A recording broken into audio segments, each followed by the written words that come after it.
Welcome to the Early Edge NFL Player Prop Show, brought to you by BetMGM, the sportsbook born in Vegas. I am your host, Eric Cohen, otherwise known as EC. Always glad to have you here. It's Friday afternoon if you are watching us live, and if you are not, I'm sure it's sometime between Friday and Sunday, so we're glad to have you with us. Now let's pull up the recap screen. Listen, I'm not in a good run of it right now, struggling, but look at Proppy and Uncle Dave carrying the ship here. Proppy 3-2 last week. If Demario Douglas didn't get sick last week, he probably hits that prop because he got 2 catches right off the bat. Dave hits that Kayshon Boutte prop, 2-2. I went 1-3.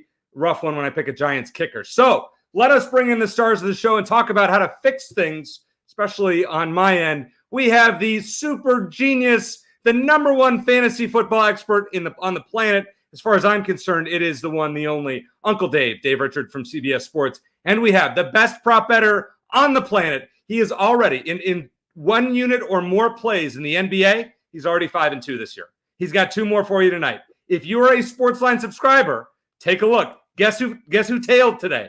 I'm usually one who likes to go out and do my own thing. This guy is on such a roll in the NBA. You have to pay attention. And even Dave can attest that. We have the Propstarz. It is our buddy in some parts unknown somewhere on the West Coast. Proppy, I'm going to start with you this week. I'm in a funk here. I'm 3 games under 500 picking props. Dave's advice to me earlier in the week was make picks as if a date with Sydney Sweeney were on the line. I think that's very good advice. What do you have for me, Proppy, to kind of turn things around? What's up, gentlemen? I'm excited. You know, this is my favorite hour of the week. It is Friday. We are here. It's the Prop Shop. EC, you're in a funk, but I would remind you that we're still talking about fairly insignificant sample sizes here. I think Dave had some very sound advice regarding Sydney Sweeney, but I would just recommend taking things one pick at a time, getting back to basics, not chasing your losses, not making parlays to try and win everything back in one bet. Just focus on one bet. Focus on a category that you've had previous success. Don't try to create the wheel here. Just focus on something that you've had success, whether it be a quarterback rushing prop or whatever category that you've had previous success and you're most comfortable doing. I personally like to look to unders. When I'm struggling or I'm in a bit of a rut, I kind of get back to basics, and that is finding unders. They hit at a higher clip than overs. There's so many paths to them. They may not be as exciting as an over, but they sure win plenty of tickets. So when I'm in a rut, that's typically what I tend to do. All right, Uncle Dave, Proppy gave some very sound advice. If you have a 1-6, 2-5 fantasy team, or you're struggling with props, what's your way to turn things around?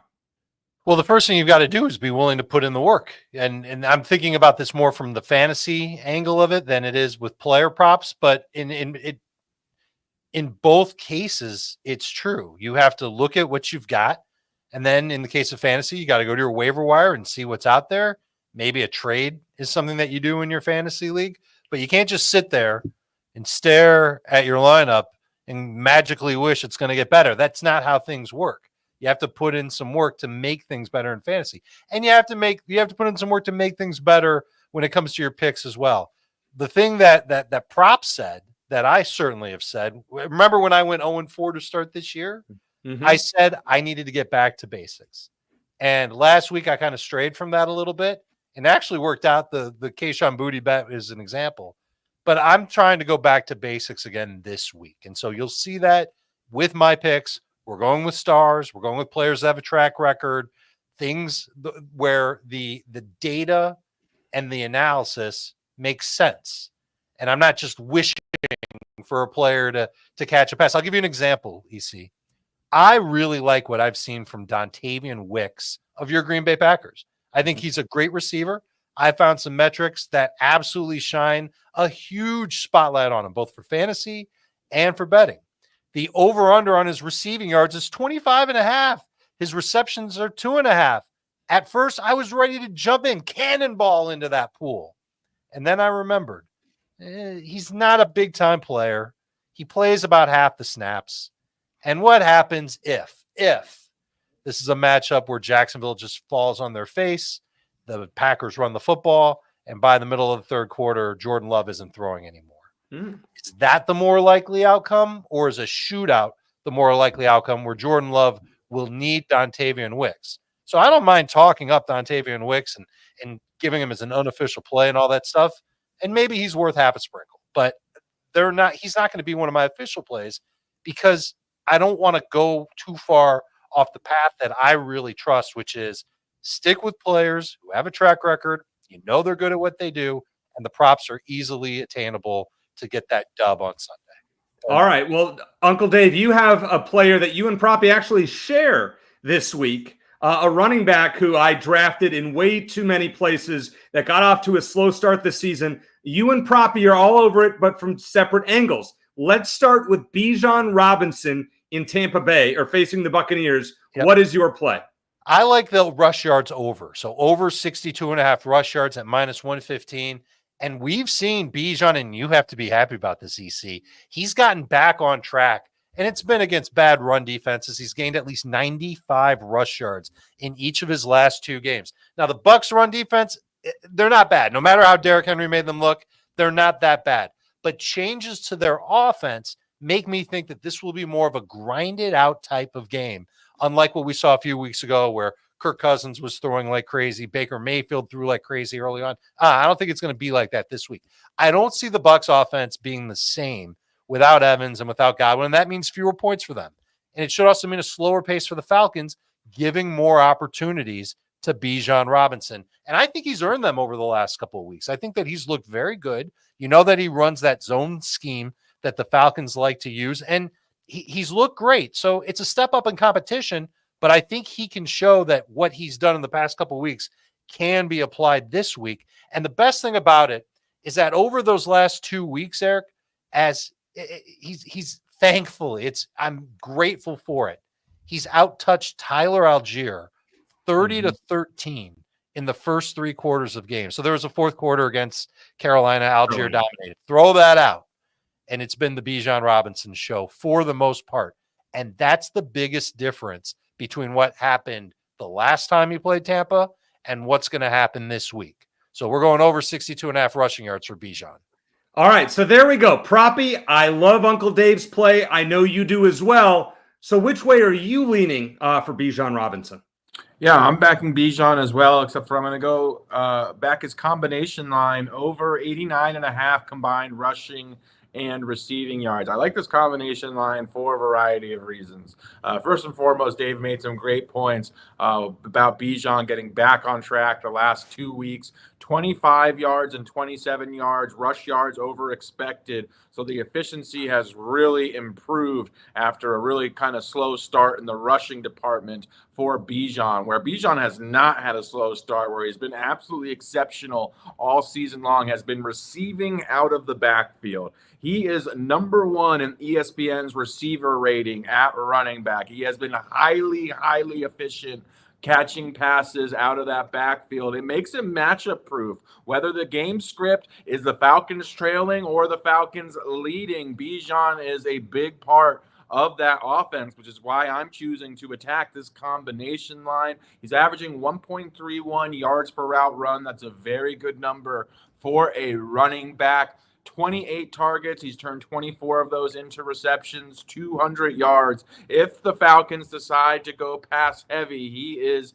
a massive part of the offense. He has almost 100% route participation, which is also rare for a running back. Tyler Algier does not run routes in this offense. It is Bijan on the field when Kirk Cousins is dropping back on third down or obvious passing down. So I love this spot for Bijan. I also think Tampa Bay's defense is overrated. If we look at the rush defense, they're 28th in run stop win rate, 28th in defensive run grade. Some of the metrics suggest they're playing above their heads, above expectations. So whether it's a grind them out game where the Falcons are running the football quite a bit, or they're trailing, or they're deciding to go pass happy, I think Bijan's going to be the clear focal point of this offense. The last time these teams hooked up, Kirk Cousins threw for 500 plus yards. So you have to think that's going to be in the back of Tampa Bay's minds here, which again, I just think sets up Bijan, who's averaging 97 combined rushing and receiving yards on the season. But he's in great form right now. I love this combination line, love the rushing line as well. I'm just a big Bijan truther. I think this is another good matchup. I think he keeps the momentum rolling here, and I love this spot for him. I'll tell you what I learned this year, and everything you guys said about Bijan was great, but taking a running back in the first round just seems counterproductive. And Dave, that's obviously for a different show that we can get into that, and you can probably talk me off the ledge there. But Breece Hall, somewhat disappointing. McCaffrey hasn't played. Now, at the end of the first round, yeah, you get Saquon Barkley. You're going to disagree with that philosophy. But early, let's say in the top 6, 7 picks, has not worked out well for you. Now, by the way, our buddy Sia Najad is in the chat. He put up one of his favorite prop plays of the week on sportsline.com. If you're a Sportsline subscriber, check that out. It is a player that I just picked up in a league that I am in with Proppy. I think Uncle Dave was in that league as well. I'm not going to spoil who it is. If you're a Sportsline member, go check out Sia's profile and check that out. All right, Uncle Dave, you and I kind of have differing opinions of sorts in the Miami-Arizona game. Tua's back. So you think this means Tua and Tyreek and Jalen Waddle, and yet we're in the running back section. So who are you going to talk about today? I'm going to talk about Raheem Mostert because I think he's been the better running back as far as like pure rushing goes in Miami over the last couple of weeks. I'm taking the over on his 34.5 rushing yards. It feels way too low.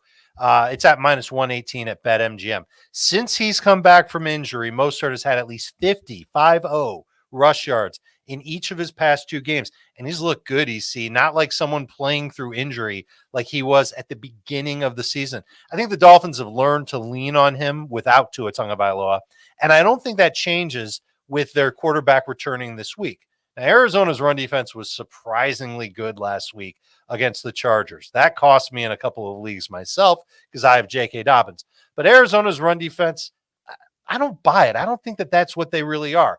Before week 7, the Cardinals allowed 5.2 yards per rush to running backs in their 4 prior games. And a slew of running backs have found at least 40 yards. It's not that much on the Cardinals this year.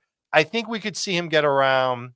And I thought about taking his over on his carries. I think it's 8.5. I think he can get to like 10 carries. And I think he can average right around 4.3, 4.5. That's where he's been the last 2 weeks. And he can come through and get over. He's not going to have a monster game. I wouldn't touch this with a ladder, but I would take it straight up over 34.5 rushing yards at -118. All right, and I respect that. I think they're going to have a lead and salt the game away at the end. I like the Dolphins giving away 4.5 against the Cardinals on a short week going across the country. Tua's back. I love Miami in this spot. However, I'm going to play Devon Achane at over 81.5 rushing plus receiving yards at -115. I'm giving this out for a unit and a half. 1.5 units. So he played 58% of the snaps last week, coming back from that concussion in Indianapolis with Tyler Huntley at quarterback. He had 17 touches and a nearly 70% snap share on passing downs. Why is that relevant? Because in both games that Tua started, albeit the second game he got hurt midway through, Achane has 7 catches in both games. He's going to do some damage in the passing game as well as rushing. So all I'm looking for here is 45, 50 yards rushing, because I think we're going to get 35 or more yards receiving, in my opinion, from Devon Achane. 6 running backs are over this combined number against the Cardinals this year. I think Achane will make it 7. Uncle Dave, just your thoughts on that play. I'm worried about him getting a lot of catches. I think the Dolphins have a lot to worry about. You can start with Tua for obvious reasons, but Achane seems to be a little injury prone too. And I don't know if loading him up on catches is something they want to do as much of unless they think they can win with it. And maybe there's something on the film that could suggest that they can. Certainly he's got the talent to do it. But I don't know about him getting 7 catches again. He might get more like 3 or 4.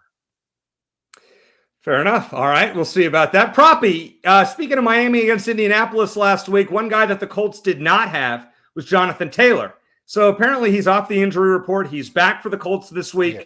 And now, I don't know how healthy he is, but I mean, you seem rather confident, and we're playing it over with JT, correct? Correct. I'm pretty confident he's healthy considering his practice participation, and he was just removed from the injury report earlier, and he was a full participant in practice today and yesterday for the Indianapolis Colts. As a result, I'm going over 60.5 rushing yards for Jonathan Taylor, who missed the last 3 games, though. Prior to that, was really playing phenomenal. He was averaging 18 carries, 87 rushing yards per game. He's facing a Houston defense that is a solid rush defense, but they've really become an elite pass defense. They're a bit more vulnerable on the ground, and I like the matchup with this Colts offensive line that's been exceptional. PFF has them rated as the 4th best line heading into Week 8. First in run block grade as well. Again, Jonathan Taylor having a very good year prior to the injury. 37.8 breakaway yards per game. That was 3rd in the NFL. 7th in success rate. So we're getting a sizable discount on this rushing line that's typically a minimum of 75 plus yards depending on the matchup. Again, based on the practice participation, maybe he doesn't see the full allotment of touches like where he sees 25 touches, but I do think he's going to get 14 to 16 carries in this game, and I think that's certainly enough for him to potentially eclipse 60.5 rushing yards. So I will take the discount here on Jonathan Taylor, and hopefully we cash this prop. I like it, Proppy. Now, listen, I have a prop bet at the start of the year with JT over 1,250 rushing yards. I'm going to need a lot of help missing those 2 games. Uncle Dave, I'm probably not looking so good there. We need a few 100-yard games. Be a good one to start this week. What do you think about Taylor coming off that injury? Are you as confident as Proppy is? Yeah, absolutely, because the Colts are, first of all, I don't think they would rush him back. They know how important he is to their offense, and they need something in their offense that can help them put points on the board. Trey Sermon is okay. Tyler Goodson's okay. Those guys can't give the Colts what Jonathan Taylor gives them. And his presence will just change the way that defenses play against them. And it might open things up in the short area passing game for Anthony Richardson if he can actually complete a pass. So I think that Taylor will get a lot of work. I was curious what his rush attempts line is, because I think the over on that might be a pretty good play too. Fair enough. All right. I got to ask this one, Dave. I know, we like to talk props, anything like that. But when I see a few exclamation points in the chat that says, I need Dave's help with multiple exclamation points, got to ask it. So do I trade for Zay Flowers or DeAndre Hopkins? And if so, which running back does he give up? Breece Hall, Nick Chubb, Jordan Mason, or Josh Jacobs? Just lost Mike Evans and Rashee Rice to injuries, 0.5 point PPR league. Okay, so I'm going to let you take this one. Yeah, sure. So Jordan Mason is a great running back to trade right now because Christian McCaffrey could be back in 2 weeks. And a week from now, the 49ers will be on bye. So you can't use Mason in week 9. I don't think you can use him in week 10. But I would try and go after Zay Flowers. I know that DeAndre Hopkins going to Kansas City is fun. I know people are excited about his upside there. I'm a little less excited. I'm a little more nervous because I've watched DeAndre Hopkins play over the last couple of years, and I don't think he's quite the same guy, certainly in terms of speed, as he was when he was with Arizona and definitely when he was in Houston. So do what you have to do to pair something with Jordan Mason to get Zay Flowers. As far as other running backs that you have, I don't know if I'm ready to give up somebody like Jacobs for Zay Flowers. Flowers isn't even 100%. He barely practiced this week.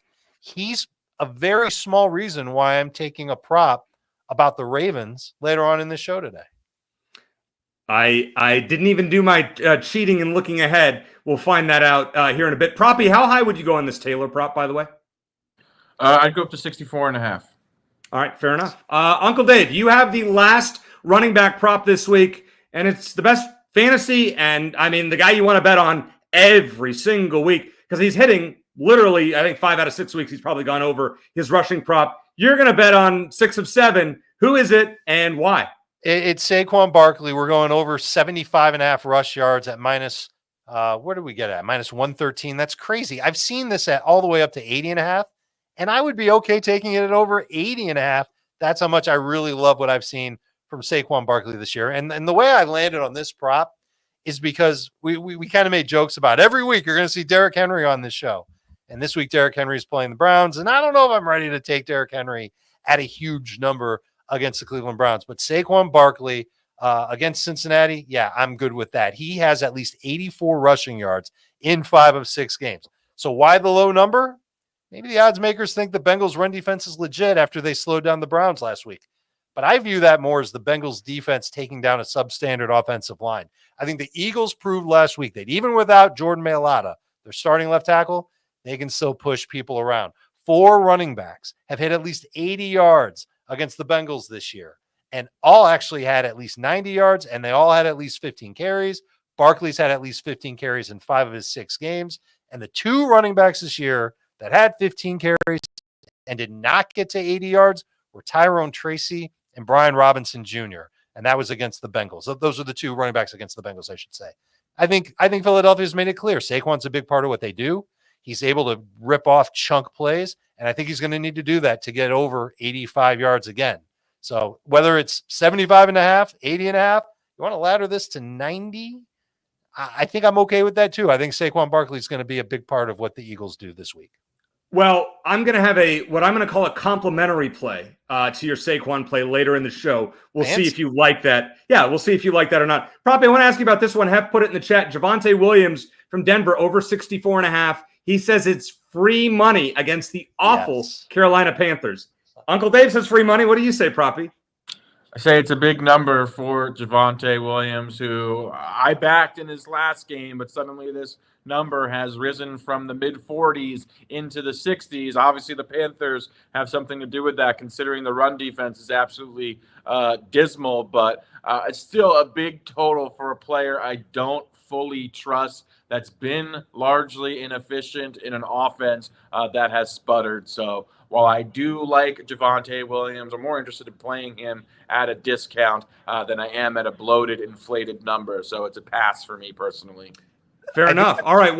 Go ahead, Uncle Dave. Yeah. I was just going to say, I think props points are fair, but I've really liked what I've seen from Williams over the last couple of weeks. And I don't remember exactly what it is. I think this is the stat, and this is a fantasy stat. 7 running backs have had at least 13 non-PPR points against the Panthers in their last 4 games. This is the worst run defense that has been in the NFL maybe in the last 3 years. And Javonte Williams is getting a lot of work. I don't mind that high number this week. I'll take the over. Javonte Williams certainly looks better week to week, looks healthier than he did, especially early in the season when he was really inefficient. That being said, when you see a total jump nearly 20 yards from his previous game, that to me is typically cause for concern, even in a plus matchup. Hey, Dave, your Saquon Barkley prop is all over the place. We got it at 75.5 on one sports book, but on others I've seen it 80.5 or above. How high would you go? I think 83.5 is as high as I would go. I really think that he can go and get 85 to 90. And obviously he's got the potential for triple digits.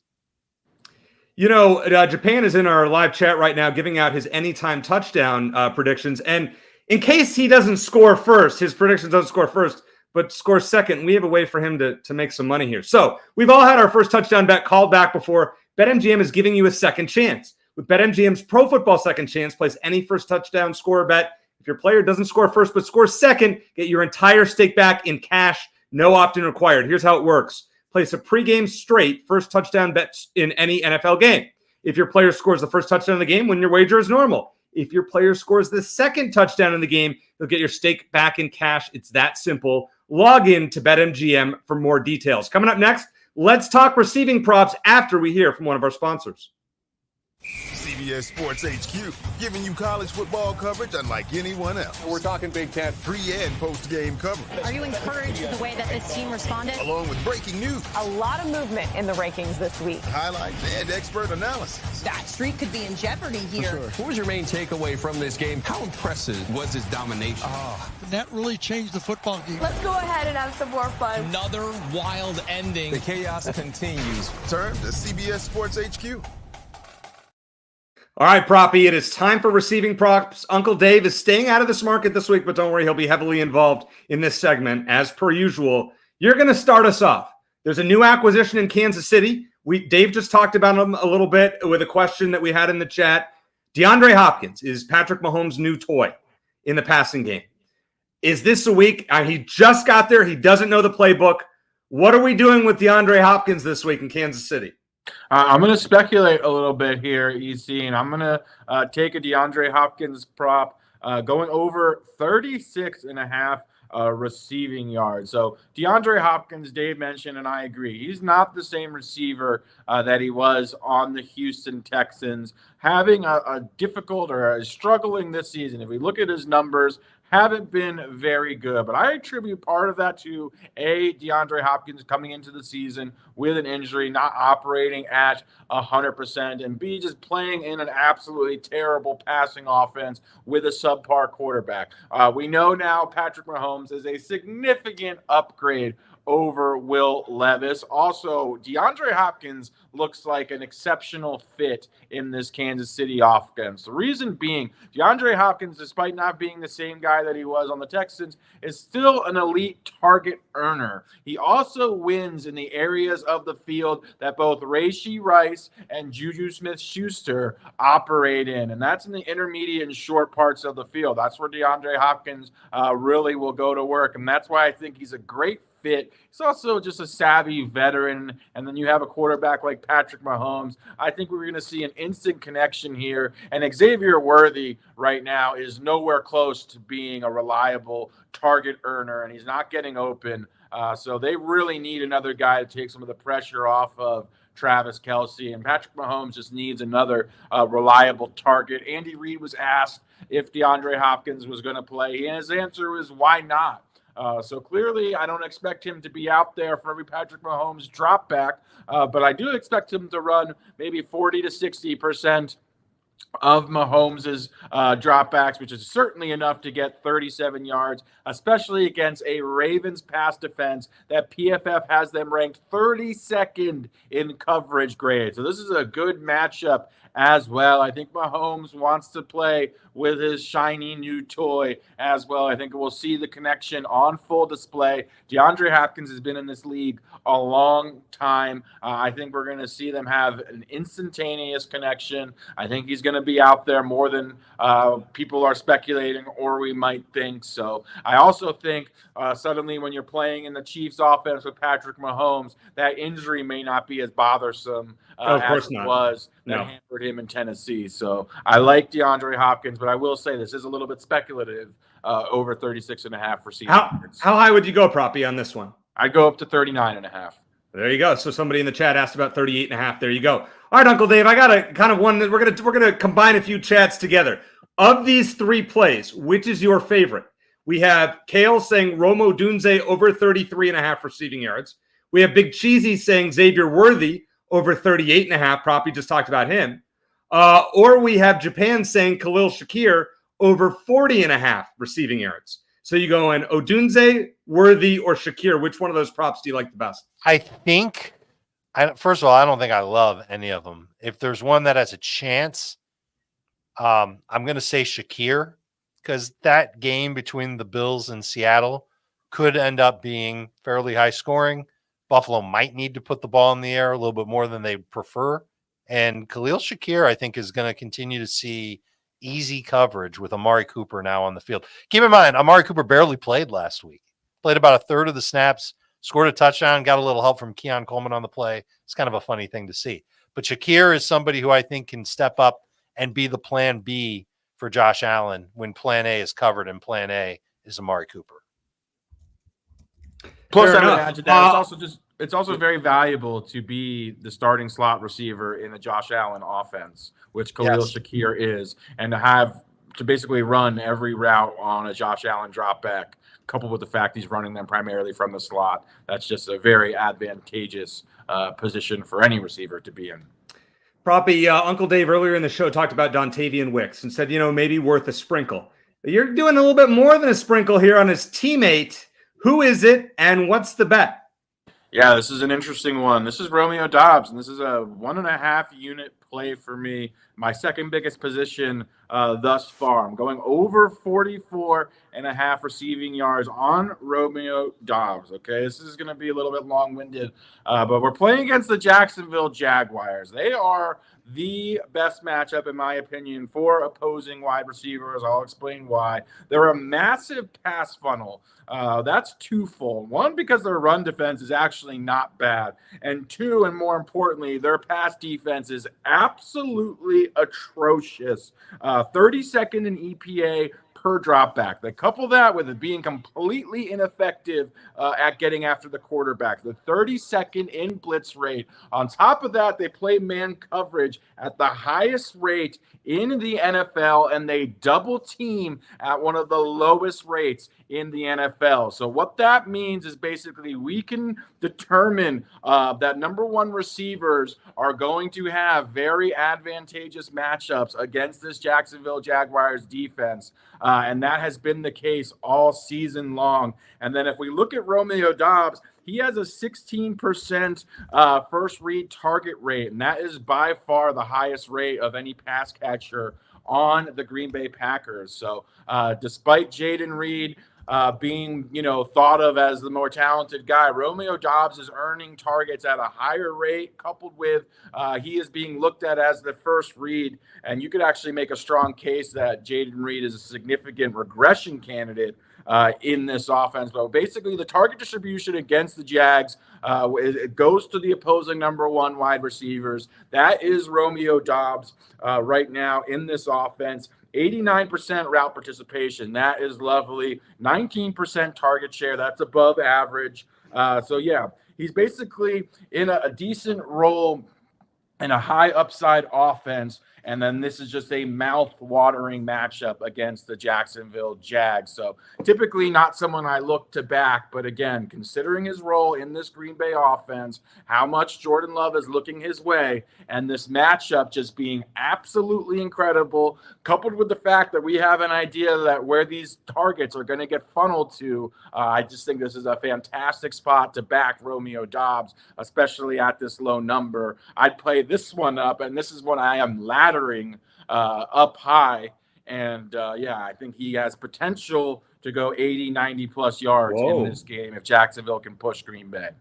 Now, I'm not sure how many adjectives I heard from you, Proppy. That's when we know it's a big play when you give us, but that's still pretty good. When you say you're laddering it up 30 plus yards, I can get on board with that. Hey, Uncle Dave, we have a great question in the chat from Johnny here. Sure. And he says, can you guys share your general thoughts on taking under in longest reception props? Now, you have done this at least once or twice this year. What's your philosophy behind that strategy? So the very first thing I'm looking for are slower wide receivers and receivers who aren't going to be targeted so far downfield where that catch that they make is going to completely ruin the under on that type of bet. So immediately the first name that comes to mind is DeAndre Hopkins. And think about that. He's on a new team, might not be sure about what exactly to do. We know he doesn't have breakaway speed. I have no idea what the prop is, but if it's, let's just say 16.5, I might go and look and see how often he has a catch of 16 plus yards.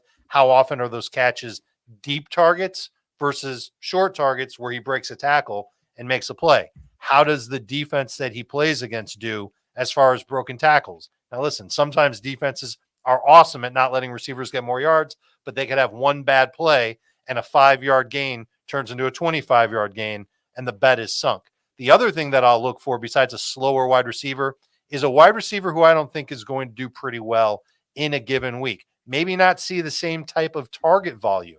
So that's something that might work against DeAndre Hopkins this week. And I can rattle my brain a little bit and see if I can think about another wide receiver that might work for to give you a better example. But if you think a team is going to run a lot, not throw a lot, find the receiver that's slow and take the under on the longest reception bet. That's a great point. And by the way, Hopkins is not on the board this week. That as of now, Proppy, go ahead. First off, I'd offer that it's a high variance category just in general. Yeah. So not something I'm typically investing a lot in. But I would say there's a lot of data that you can look at. Average depth of target was a great indicator where a guy's being targeted on the field. You can also look at the team's what they're giving up as far as their ADOT, like what the pass defense, how many yards they're giving up on their average reception. So certainly data that will just point you in the right direction as well. You can look at where passing defenses are most vulnerable and where guys are, primarily catching the football, and that should give you at least a good starting spot to kind of get ahead of this category. Fair enough. All right, Proppy, you gave out a 1.5 unit play on a wide receiver in Romeo Dobbs. I'm giving out a 1.5 unit play on David Njoku, over 52.5 receiving yards for the Browns at -111. The Ravens have not been good against tight ends, to say the least. Brock Bowers, Jake Ferguson, Cade Otton, all between 95 and 100 yards. Zach Ertz also had 68 against them. Common theme in all these games, they were in chase mode. I expect that to be the case again this week with Cleveland, with Baltimore's offense rolling so much they're going to be behind. It's Jameis Winston, Chuck and Duck time.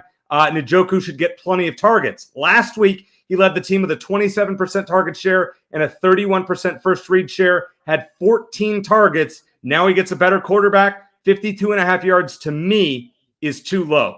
Proppy, you now have a 2-unit play. This is the biggest play from any of us this week. It's on a tight end. It's on one of your favorite players. Who is it and why? It's on a guy I successfully backed last week, and I'm going right back to the proverbial well on the best pass-catching tight end in the NFL. And I'm talking about the 2-time Mackey Award-winning rookie sensation, Brock Bowers, going over 58.5 receiving yards. How is this line at 58.5? To me, it should be set at 68.5. And even then, I'd be interested in playing the over. Let's look at some of Brock Bowers' numbers as a rookie going into week 8. 25% target share, 24% air yard share, 28% targets per route run, 2.6 yards per route run, 58% slot rate, 0.54 weighted opportunity rating. These are absolutely sensational, elite numbers. His receiving profile is just incredible. Forget the fact that he's a rookie playing in an anemic passing offense. He's been absolutely outstanding, and that was with Davante Adams, who was a massive target earner in this offense. The first week without Davante Adams, what happens? 14 targets, double-digit receptions, 93 yards. I also don't view Gardner Minshew as a downgrade from Aiden O'Connell. He historically has heavily targeted his tight ends here as well. And then on top of that, we're playing the Kansas City Chiefs, who we know are likely to be leading in this football game. And the Chiefs have given up more yards to opposing tight ends than any team in the NFL on a per-game basis. So this is a tremendous matchup, as well as the Chiefs' biggest defensive weakness are their coverage linebackers. So this is an incredible matchup. Game script should be working in our favor. Brock Bowers is the clear focal point of this Las Vegas Raiders offense, especially without Davante Adams. His numbers are absolutely otherworldly. He has been incredible. I am just blown away by this line being at 58.5 or anything under 70. So this is one that I am heavily invested in. I would go as far as saying it's my favorite prop of the season and is a massive position for me.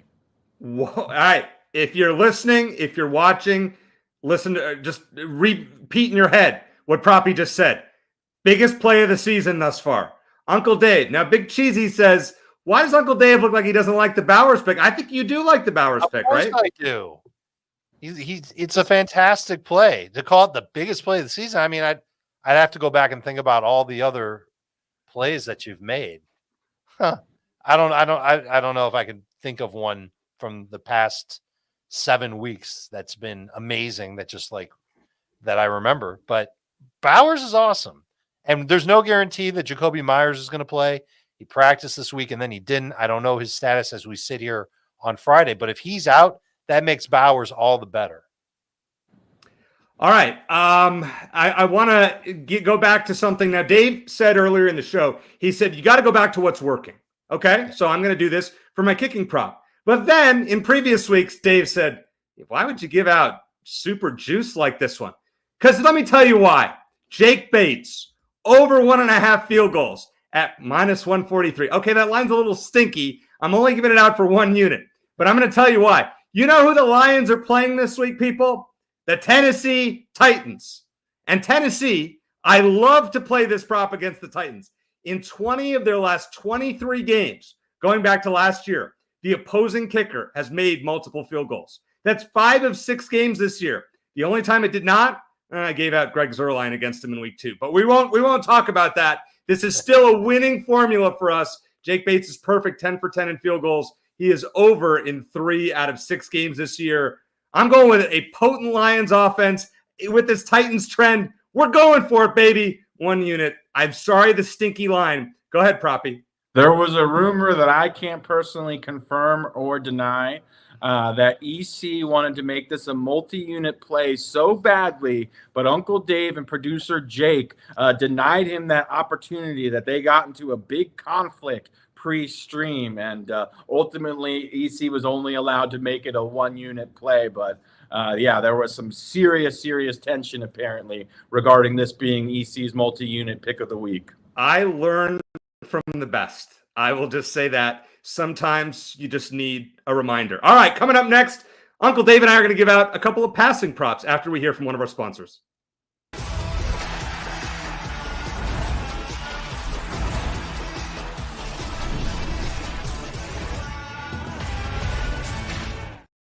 All right, Uncle Dave, you teased this earlier in the show.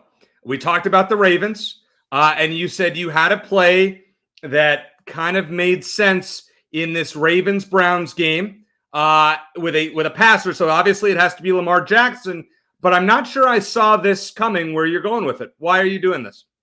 I'm taking the under on his pass attempts. It's 27.5. It's a low number to begin with, and it's minus 118 at BetMGM. You can also get this under 28.5 and basically buy yourself another pass attempt. The juice will be higher, but I would do it that way. You've got to shop around. So shop around and figure out just how much you're willing to lay in terms of odds on the bet before you take this one.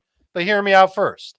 Jackson's been under this mark. Let's roll with 27.5 as the mark, because that's the lower juice anyway. He's been under that in 4 games this year. All 4 of them have been Ravens wins where they were up by at least 10 points with 3 minutes to play in the fourth quarter. So in other words, games the Ravens won handily. They were in control. Maybe some garbage time touchdowns given up by the defense made the score closer than what it actually was. And now here's another game where the Ravens are huge favorites, even though they're on the road against their bitter rival in the Cleveland Browns. Now, against the Browns this year, only 3 quarterbacks have gone over 25 pass attempts against them. And it's the 3 quarterbacks that they faced in the first 3 weeks of the season. Their defense is starting to wear down. Their offense is already worn down quite a bit. And quarterbacks aren't throwing as much against Cleveland, and they're still beating Cleveland. And I think that that's what's going to happen here. The Ravens will eventually crack that Cleveland defense and not need Jackson to throw. And that might be the case, especially with Zay Flowers not at 100%. If Zay Flowers were at 100% and not on the injury report at all, maybe I'd be a little bit squeamish about this one. But I think the fact that Flowers isn't at 100% makes it more likely that the Browns will, or that the Ravens will rather, just not even throw. They won't even entertain the thought. And that's what they've done in each of their last 3 games against Cleveland with Lamar Jackson. He's attempted 24 or fewer pass attempts in those games. This is my favorite prop of the week. I'm going 1.5 units on Lamar Jackson under 27.5 pass attempts at minus 1. Love it, Uncle Dave. Now, Ian asks in the chat, kind of if we're doing SGPs, I mean, we had to talk parlays. I am on the show after all. What about Jameis over 35.5 passing attempts? I'm a little bit worried that if Jameis goes out there and starts throwing interceptions all over the place, that the Browns will turn back to Dorian Thompson-Robinson. Interesting. Okay. All right. So we'll be hesitant on Jameis. Here's a guy you should not be hesitant on, especially given the potential shootout aspect of the game this week. Jalen Hurts over 215.5 passing yards at minus 115. I am making this also 1.5 unit play. I love this. I mean, listen, we have a total of 48, 49 here. This game should be back and forth. And I think Uncle Dave's prop of Saquon Barkley could easily hit. And I think this could easily hit as well. Cincinnati ranks 22nd in pressure rate and 30th in sack percentage. They're not getting any, I mean, other than Trey Hendrickson, name one defensive lineman on Cincinnati. I don't think I can off the top of my head. Can you guys out there in the audience? I know Uncle Dave and probably. I can, and I don't like it when you do that. I know. I can't. So I'm saying I don't know anything about this Cincinnati defensive line outside of Trey Hendrickson. Not scared about him. The two mobile quarterbacks they faced this season, Jaden Daniels and Lamar Jackson, 254 passing yards and 348 passing yards, respectively. Jalen Hurts has gone over 264 yards 3 times this season. I'm playing this up above 230. That's why I like it at 1.5 units. I think this is extremely low for a game that I think will be back and forth. I think Philly wins, but I think it'll be back and forth and will not have a runaway, rushing component, for example. Dave's going to hit his prop. I'm going to hit my prop. We're going to get back on track. At least I am this week. And there you go. All right, now time to bring up the recap screen. Let's bring it all in here. Proppies giving out Jonathan Taylor over 60.5 rushing yards. Bijan Robinson over 89.5 rushing plus receiving yards. Romeo Doubs over 44.5 receiving yards for 1.5 units. DeAndre Hopkins over 36.5 receiving yards. And Brock Bowers over 58.5 receiving yards as a 2-unit play. Uncle Dave's giving out Bijan over 62.5 rushing yards. Lamar Jackson under 27.5 passing attempts for 1.5 units, his favorite play of the week, as he just discussed. Raheem Mostert over 34.5 rushing yards. And, of course, Saquon Barkley over 75.5 rushing yards. I am giving out Jalen Hurts over 215.5 passing yards for 1.5 units. Devon Achane over 81.5 rushing plus receiving yards for 1.5 units. David Njoku over 52.5 receiving yards, 1.5 units, my favorite play of the week. And then we're laying some juice at minus 143 with Jake Bates over 1.5 made field goals. All right, Uncle Dave, your favorite play of proppies is? I think I'm going to say the Brock Bowers one. Pretty simple. Keep it simple. Your favorite play of Uncle Dave's is? I like all of Dave's plays a lot. Bijan being the obvious one because we overlapped there, but love the Saquon Barkley look. I actually gave that out on HQ earlier. So, yeah, that's one I absolutely love. I like the Lamar Jackson one quite a bit. So, I endorse all of Dave's props, and I like your David Njoku play, you see. All right. Well, thank you, gentlemen. As always, it is great doing this show with you. So much learning, so much education. And remember, when you hear Proppy and Dave give out a bunch of adjectives, that is when you know it's time to play a pick. Pay attention, as I have, and we all have our mental notes. That's what makes the show so much fun. So for Uncle Dave, for Proppy, for the great producer Jake, who does an awesome job behind the scenes, I am EC. And as I always like to say, let's hit it big. Good luck.